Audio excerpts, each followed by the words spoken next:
चलिए students, atomic mass, molar mass और molecular mass, ये तीनों चीजें अब हमने पढ़ ली। ठीक है।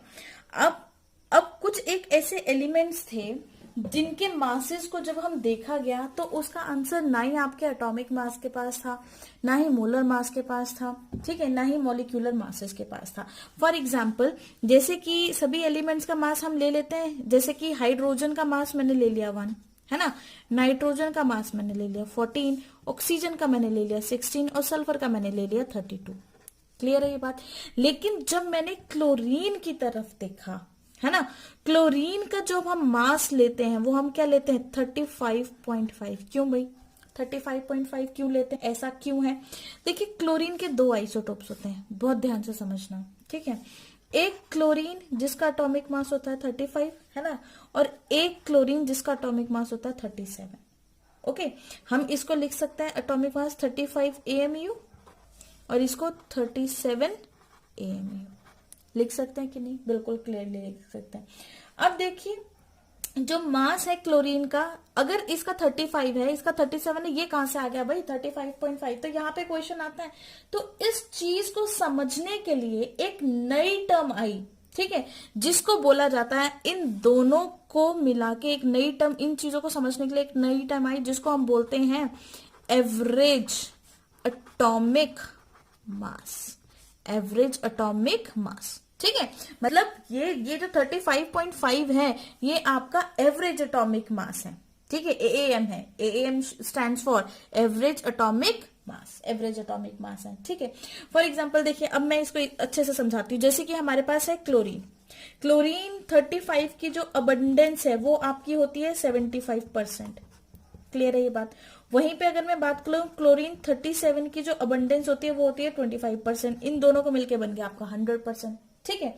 तो अब मान लीजिए, लेट अस अज्यूम, ठीक है, सपोज करते हैं, suppose total chlorine is equal to कितनी है हमारे पास X। टोटल क्लोरीन कितनी है X।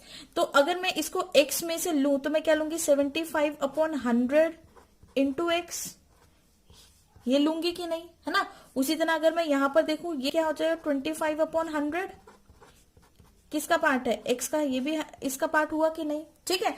मतलब मेरे पास टोटल क्लोरीन X है, X में से 75% निकाल दिया और X में से आपने 25% निकाल दिया। समझ में आई बात? मतलब ये परसेंटेज आपने इस तरह से ले ली।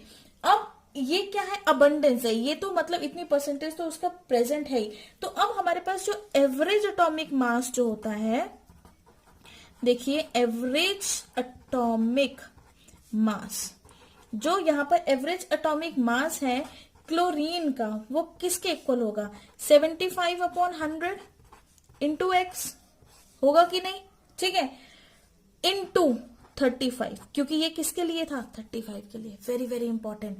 ये किसकी अबंडेंस देखी गई है 35 की अबंडेंस देखी गई है। प्लस प्लस हमने क्या किया 25/100 इंटू X, ठीक है। और ये किसकी अबंडेंस है 37 वाले की, तो हमने यहाँ पे लगा दिया 37 डिवाइडेड बाय इस पूरी टर्म को। अब आपने क्या करना है, डिवाइड करना है। इस पूरी टर्म को अब आपने डिवाइड करना है, और डिवाइड करने के बाद जो आपके पास टर्म आएगी वो क्या आएगी, देखिए इस पूरी टर्म को आप डिवाइड कर देंगे X से, टोटल से, ठीक है।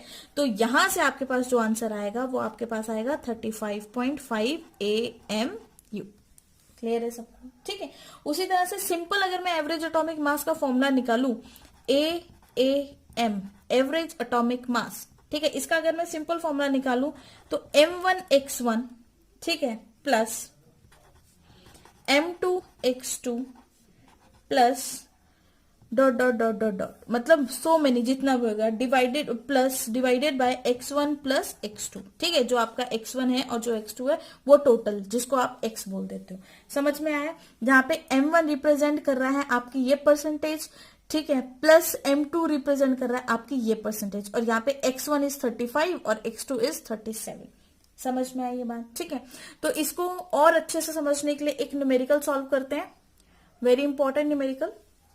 देखिए क्वेश्चन लिखते हैं, यहाँ पे क्वेश्चन लिखेंगे, मेरे पास 24 मैग्नीशियम है, ठीक है, 24 मैग्नीशियम एटॉमिक मास 24 है, इज इक्वल टू कितना गिवन है मुझे 80% गिवन है, ठीक है।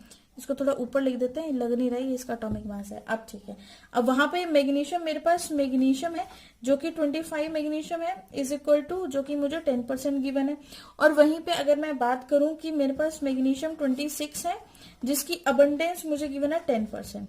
ठीक है, तो अब इसकी वैल्यू निकालते हैं। तो अब हम क्या करेंगे, 24 into 80 plus 25 into 10 plus 26 into 10, यही तो हमें गिवन है। ठीक है, mass into percent, mass into percent, है ना।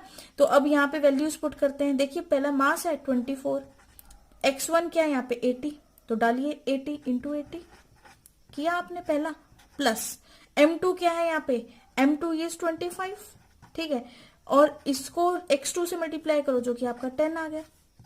समझ में आई, x2 आपकी ये फ्रैक्शन है जितनी परसेंटेज मतलब। ओके, नेक्स्ट हमारे पास नेक्स्ट टर्म क्या है, m3, m3 होगा, m3 क्या हो गया 26, m मतलब आपका मास आ गया। ठीक है, m3 इंटू एक्स क्या है यहाँ पे 10 इंटू 10, लीजिए आपने इसको भी कर लिया, डिवाइडेड बाय, किससे डिवाइड करेंगे अब हम, इन तीनों से, x1 x2 x3 से। ठीक है, तो x1 क्या है 80 प्लस x2 क्या है 10 प्लस 10, है ना। अब इन सबको सॉल्व करने के बाद जो आपके पास, आप सॉल्व करिए अच्छे से, ठीक है, क्योंकि मैंने तो फाइंड आउट कर लिया है इसको। तो सॉल्व करने के बाद जो आपका आंसर आएगा वो आएगा 24.3 ए। अब क्या लगा यहाँ पे, क्या टर्म आएगी, AMU। समझ में आया, ये आपका आंसर है, वेरी इंपॉर्टेंट।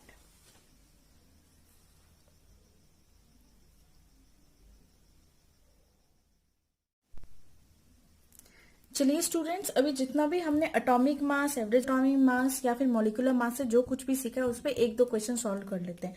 ठीक है, सबसे पहले तो लिखते हैं, फर्स्ट क्वेश्चन लिखिए यहाँ पर, क्वेश्चन नंबर फर्स्ट लिखेंगे कि the mass of an atom, the mass of an atom of an element is 5.28 into 10⁻⁻24 grams. ठीक है, अब यहां पे कैलकुलेट करना है आपको, कैलकुलेट मोलर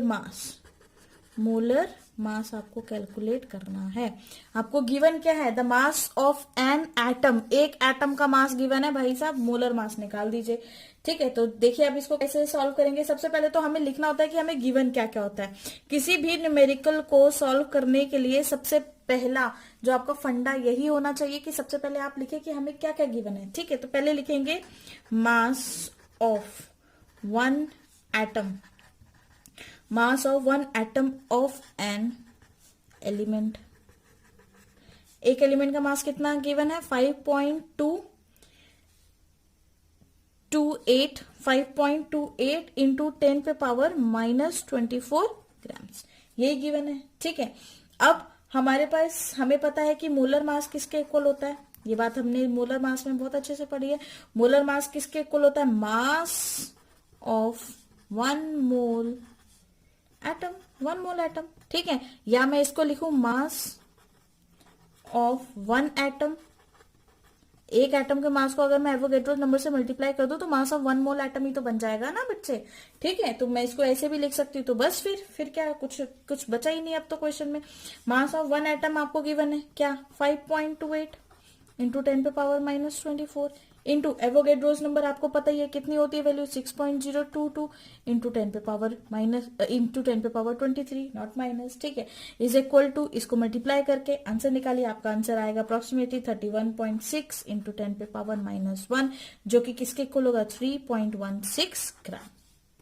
समझ में आए, ग्राम क्यों लगाया है, क्योंकि यहाँ पे मोलर मास गिवन है, उस पूरे मोल का मास गिवन है। ओके, अब यहाँ पे एक दो क्वेश्चन और करते हैं।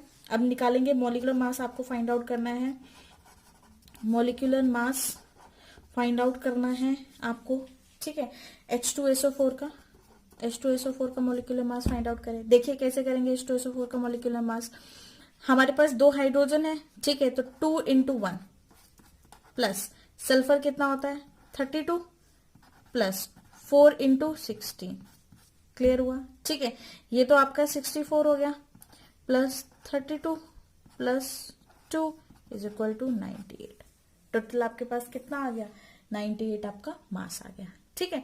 तो इस तरह के कुछ न्यूमेरिकल्स जो होते हैं आप उनकी प्रैक्टिस करें, जो भी आपके डाउट्स होते हैं वो कमेंट सेक्शन में पूछ लिया करें, ठीक है। कमेंट करके बताएं कि आपको ये समझ में आया या नहीं आया, या फिर आपको कहीं कोई भी प्रॉब्लम है तो वो आप वहां पर पूछ सकते हैं। Thank you.